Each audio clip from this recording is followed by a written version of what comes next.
welcome to Focus on Finance. I'm your host, Melanie Parker. Focus on Finance is brought to you by the Consumer Education Division of the Wright Legacy Group, who we happen to have the managing member of today, Mr. Steve Wright. Welcome. Welcome, welcome. Yeah. Glad to see you. Glad you carved some time out of your busy schedule, taking care of clients, to come in and chat with me. There's something new that we need to chat about.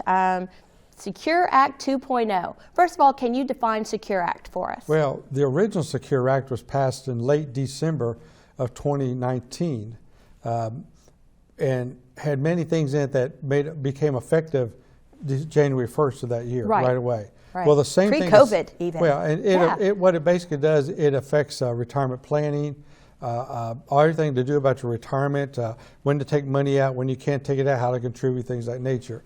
The Secure Act 2.0 was actually passed late on Friday, December 23rd, when everybody else, the world, was getting ready for a long holiday weekend. Right. And it was part of that $1.7 trillion omnibus budget bill, 4,100 pages. And within that was Secure Act 2.0, which it contained over 90 changes to retirement planning and how to prepare for retirement and retirement assets, things like that. And who makes those decisions? It was Congress. Well, politely Congress. Gotcha. They voted upon it, let's put it that way. Gotcha. Where they read the 4,100 pages or not is up for debate. So that was passed late, right after lunch on December 23rd, Friday. I got an email from a good colleague of mine in Philadelphia that said, hey, Steve, they passed the thing, and here's some bullet points of things that you need to be aware of now. Right. Because many of these provisions went into effect 8 days later, January 1st. Gotcha. Okay. So we're going to talk about some of the highlights about it, and we have a real handy sheet here of effective dates. Things that go into effect this year, things that go into effect next year, the following year, and part of the provision of the Secure Act 2.0 becomes effective 10 years from now. Oh, okay. Okay, so there's a timeline, so when I talk about the highlights of it here, you can get this sheet here. Right. Melanie can tell you later how to access this information. Absolutely. So you know what's in effect now, next year, so you can do appropriate retirement planning from there. Okay. So there's just some bullet point of highlights things here. Really the most important thing, you mentioned going back in history through the original Secure Act, part of it was the original age at which you had to take a required minimum distribution from your IRA account, your 401ks, your thrift saving plans, 403bs, your retirement plans, was originally 70 and a half. Right. Had been for a long time. Well, the original Secure Act passed in December 2019 raised that from 70 and a half to 72. Gotcha. Okay, 18 months more for your money to grow before you have to take it out. Well, and why would you, just to interject, for the folks that do not know, and I'm sure there are quite a few layman's terms here, why a RMD? Why a required minimum distribution? Good why point. do we have to do that? Yeah, because every year over the past 10, 15, 20, 30 years that you put money into your retirement plan at work or your own individual retirement account outside work, you got a tax deduction for putting that money away. Gotcha. So if you put $5,000 into your retirement plan, the partnership with Uncle Sam was, okay, you're putting money away for the future. We're going to be able to give you a tax deduction, $5,000 this year for putting it away. Gotcha. However, Mr. Wright, when you reach now age 73, the partnership says that what you put in plus all the growth, Uncle Sam, I have not gotten any return on this revenue, have not got any tax revenue on it. Then we're setting up a schedule saying that at certain ages you have to start taking out a certain amount of money. Gotcha. Percentage? So that for a percentage, yes. So that the government can start getting tax revenue off of the money that you set aside for retirement. So with this age getting higher and higher, that's to our benefit, correct? It's to your benefit because it does acknowledge that Americans are working longer. Right. It does give your money a longer period of time to grow. Right. So the main factor here is that the retirement age was 70 and a half, went to 72. I mean the retired minimum distribution age. Beginning January 1st this year, it went to 73. Gotcha. Now, what does that mean? Well, it means that anyone that turned 72 this year in 2023 was anticipating having to start taking out money. Right. Well, they don't have to. Because you're at the right age. They're at just the right age. Perfect So timing. if you turn 72 this year, January 1st through December 31st of 2023, you have an extra year before you have to start taking money out. Gotcha. Age 73 is that number. And what's real quirky, for now, it's age 73 for the next 10 years. Then in 2033, it jumps to 75. Oh, wow. Okay. No progressive step, just 10 years from now, 73 to 75. And do you have to initiate this RMD, or does that happen automatically? It's yo-yo. You're on your own. Oh. I mean, quite honestly. Right. The custodian that has your retirement account, this time of year, in January going to February, usually send out courtesy letters saying, hey, the balance of your account December 31st of last year is X number of dollars. Right. Based upon your age and the table that the IRS gives us, your required minimum distribution for this year is X number of dollars. That's a courtesy letter. Right. All right? Courtesy. That requires action on your part. On your part. Yes. It's up to you to take action on that. Gotcha. Now, the bad news is that if you miss taking that money out, there is a 50% penalty for not taking it out. So if you're supposed to take out $5,000, 50% penalty is $2,500. Now you got to take out $7,500, and instead of paying taxes on $5,000, you're paying taxes on $7,500. Gotcha. Okay. Now, however, that does bring back another point. Is that one of the things that they did put in Secure Act 2.0 is that effective this year, that they gave some relief that if you were to miss that RMD, the penalty is reduced from 50% to 25%. Excellent. Okay. And if it's corrected timely, it may only be 10%.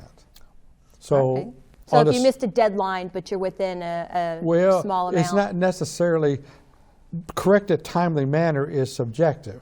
Ah. Okay. Okay. Now, we've had situations where a client was in the hospital end of the year. Sure. And just didn't have opportunity to get his money out. That's fair. So we got out, corrected timely, I mean, as soon as we found out, second week of January, we took it out. Gotcha. All right? And sent this letter to IRS, say, hey, here's where the situation is. Would you have to show proof of the hospitalization? No. It's just Benefit good of the doubt, face I of love say, hey, here's what's happened. Here's where he was in the hospital, prolonged illness, blah, blah, blah. And basically, we've never hear back. We just assume that you don't pay the penalty unless they come back and ask you to. Gotcha. So they're very forgiving in good situations. Well, good. Yeah. So basically, the main thing effective now is that you have an extra year if you turn 72 this year to take your required minimum out. 73 is the new age. 10 years now it jumps to 75. Okay. And if for some reason you miss it, okay, it's a lot more lenient forgiveness for that there. So that's a big deal for a lot of people, because in their planning for retirement income, they say, okay, I'm turning this age this year. I know my account is this size. I can plan on taking out X number of dollars to live on for that. Gotcha. So that's a big deal on that there. Also related to your IRA accounts, many people, when they have to take out the required minimum distributions, they don't need the money, really. They take it out grudgingly. They just know they have to take it out. But they're also very generous of heart and are given to their churches or charities. Right. Well, several years ago, Congress made permanent what's called a qualified charitable distribution, QCD, where you can take money from your IRA account, your required minimum distribution, or actually up to $100,000. Wow. And you can transfer it directly from your IRA to your church or charity, and that will take care of the amount you have to take out each year, plus you don't pay tax on it. Wow. Okay, yeah. So doing a qualified charitable distribution means you got money in your IRA account. You got to take out $5,000 this year. That's your required minimum. Sure. Well, you're giving $5,000 to your church or charity. Which is a tax write-off anyway. Well, could be. Ish. But if you were to take the $5,000, put it into your bank account, then write a check to that church or charity, then that's taxable income. Gotcha. If you have your custodian send it directly from them to your church or charity, and they all have forms to take care of this, then there's no taxable income on that. Wow. You avoid paying tax on that. Okay. So on that subject of required minimum distributions, if you're not taking advantage of qualified charitable distributions, that's something you look into. Absolutely. It just absolutely will help you and help the causes that you're supporting. And there's no way that the layman could keep up with all of this, and this is why, genuinely, truly, why you need a financial advisor, honestly. It That's does a lot. help with something. And a good tax preparer. Let's put Sure. that for that there. They work hand in hand quite well, Yeah. yes. So part of the law was, you can give up the $100,000 per year to a church or charity from your IRA, no taxes paid. They create a new provision. A lot of people like to set up charitable trust. Well, one of the provisions that is effective now this year is you can one time in your lifetime take $50,000 from your IRA to fund a charitable trust, and that there's no taxes paid on that $50,000. Gotcha. So there's several different attorneys here in town that handle those trusts and things. We'll be glad to refer you to those if that's something on your radar you want to do. Right. Like there. So. Right. So another thing that was kind of interesting is that life will happen. Life will come up. We've had like tornadoes and floods in our state, emergencies that come up, things of that nature.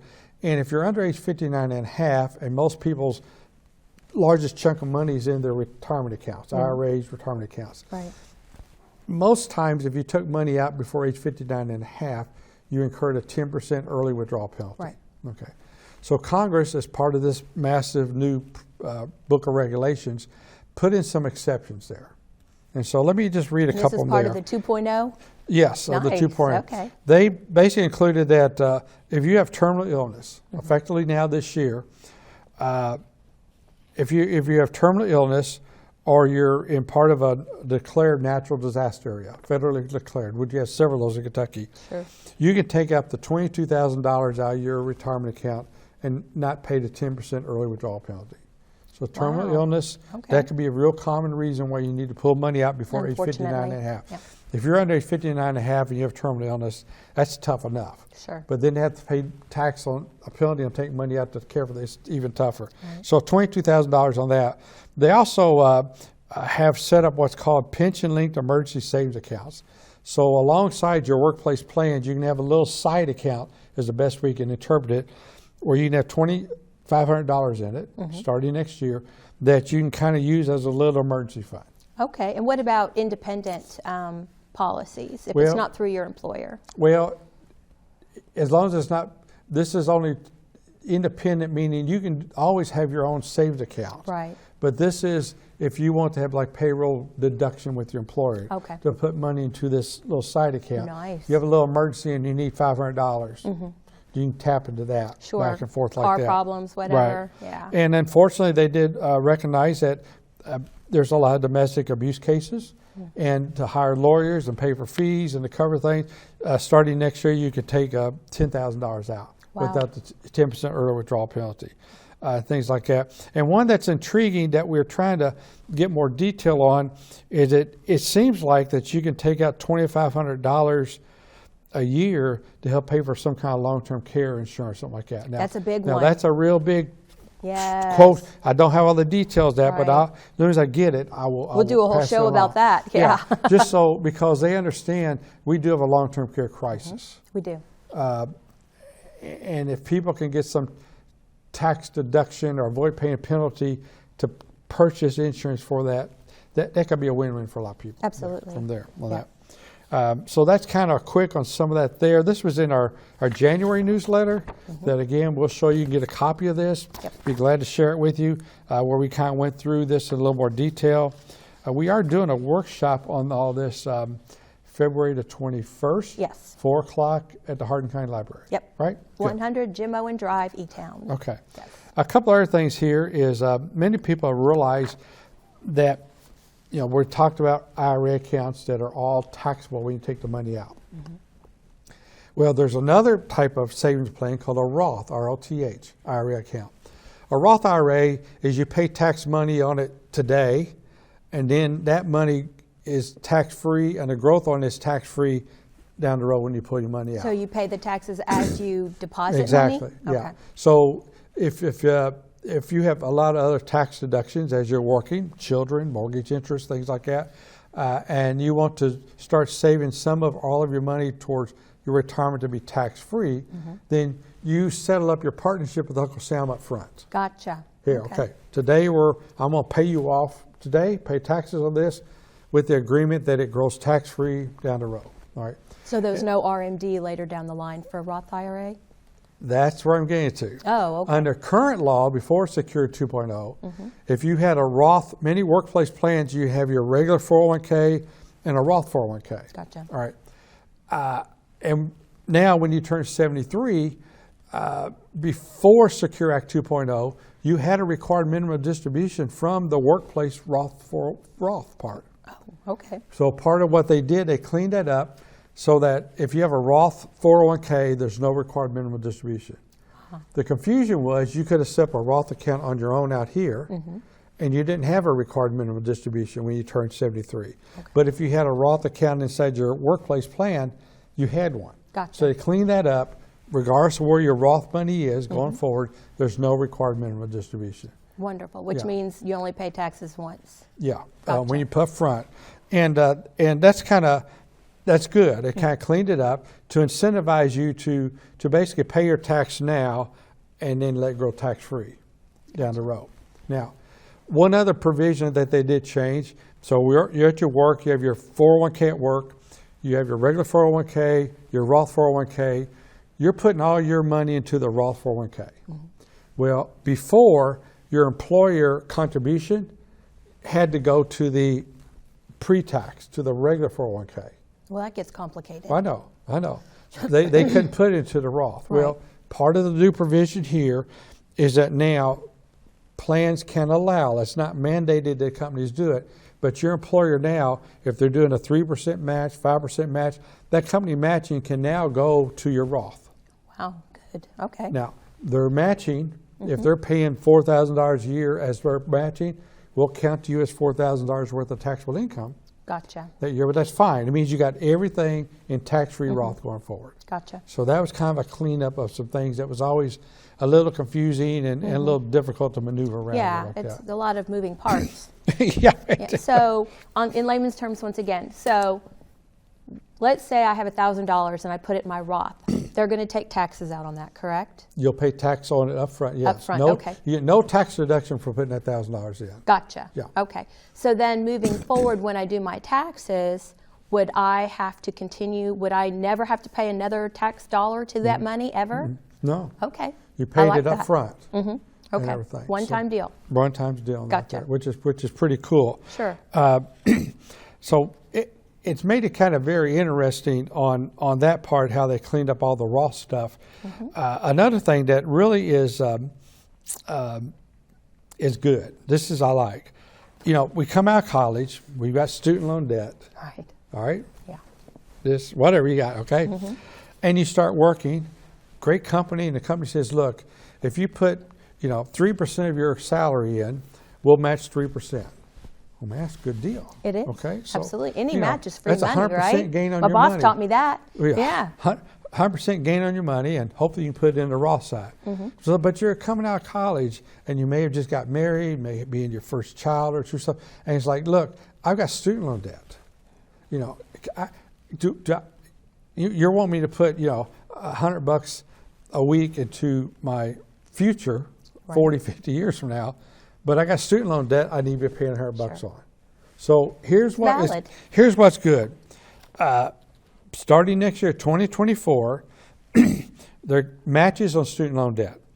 It allows employers to make matching plan contributions on student loan payments made by the employees. Wow. All right, so you have student loan debt, you're working.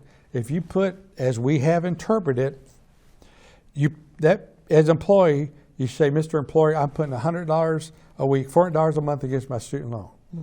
Your employer has the option of matching that $400, but putting it into your retirement plan. So instead of you having to make a choice of what do I take up first, you can take care of the student loan, and if your employer plan allows, and they're helping you prepare for your future. That's fabulous. They're matching. So for any of you all just out of college, Again, this is one of these things on this sheet here that's effective 2024. Student debt is a problem. Yeah, student loan debt is second only to credit card debt, quite honestly. Right. It just means that now as a student coming out, or if you got debt, you're working, you may be able to tackle two things at once. Sure. That's a tough choice to make. Okay. Yeah. So I caveat, this stuff is fresh, 30 some days out. I've talked with many CPAs, legal attorneys, and this is the best interpretation that we have of it, and anything changes, we'll correct it. Of course. But this is one of the things I'm truly excited about, that young kids can come out of college, they can be responsible for their student loan debt, but yet as an employer, you have the option to help them prepare for the future. That's too. exciting. No, Absolutely. that's Yes. one of the best things I like. Right. And talking about savings and stuff like that, again, you're coming out of college, you don't know what to do or not do. Beginning next year, many employers do it now, but it makes it easier for your new employer to auto-enroll you into a savings plan at work, to a retirement plan. Gotcha. Now, you can always opt out, and it may be at $20 a week or something like that, but the biggest thing is just getting started. Right. Just getting started. Is this like an HSA or just Well, no, regular we're talking savings? about like your regular 401k plan, stuff like Gotcha. that. The thing that's weird about this, though, is the auto-enrollment, and it's only for newly established plans that start next year, which is really weird. And it doesn't apply, as far as we can tell, to existing plans. Gotcha. Which I'm not sure why. I mean, anyway, it's just one of those quirks there. Maybe they'll clean up a little bit down the road on that there. Right. So those are some real highlights.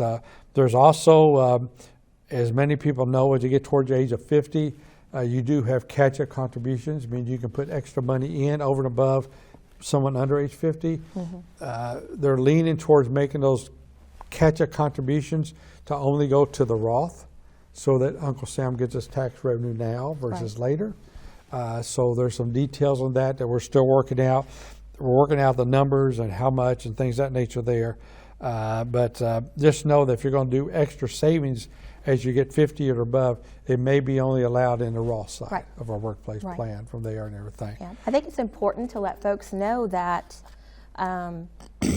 there's a general mentality that you need a financial advisor when you are maybe middle-aged or older. But this Secure Act 2.0 is a perfect example that there's a lot that the younger sex need to know as well. Straight out of college or starting your family, getting married, those types of things. There's a lot you need to talk to a financial advisor about, because there's so much you don't know what you don't know. There really is. Too late. Right, exactly. And I look back to when I was, my children are all young adults. One's borderline middle-aged. And I think, I wish I had known then what I know now. And that's why it's important for the younger folks now to know that you need to talk to a financial advisor now. It doesn't cost you anything to call and make an appointment, have a conversation, talks about plans and goals, and go from there.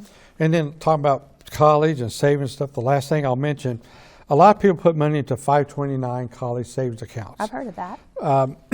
And they're good programs, good way to save. Grandparents love to put money away for grandchildren to go to college. But there's always been a little quirk.